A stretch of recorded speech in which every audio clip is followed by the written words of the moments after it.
মুসলিম শরীফের বর্ণনা, রাসূলুল্লাহ সাল্লাল্লাহু আলাইহি ওয়াসাল্লামের এক সাহাবী, নাম তার কাব আসলামী, তিনি বলেন, নবীজি সাল্লাল্লাহু আলাইহি ওয়াসাল্লামের সাথে আমি এক সফরে ছিলাম। সফরে তাহাজ্জুদ নামাজের সময় নবীজি তাহাজ্জুদ পড়বে, আমি রাসূলের জন্য পানির ব্যবস্থা করে দিলাম। সুবহানাল্লাহ বলেন।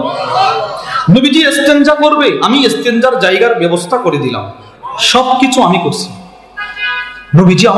নবীজি এতটাই খুশি হইলেন, নবীজি আমাকে বলতে লাগলো, সালমা শিতা, কাব, পানির ব্যবস্থা কি তুমি করছো?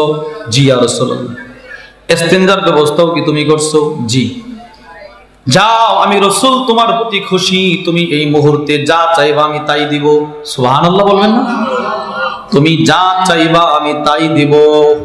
তুমি যা চাইবা তার জন্য আমি আল্লাহর কাছে দোয়া করে দিব। নবীজির দোয়া কখনো বৃথা যাবে না। নবীজি যার জন্য যেই দোয়া করছে জীবনে, সবগুলো দুনিয়াতেই আল্লাহ পাক প্রকাশ করে দিয়েছে।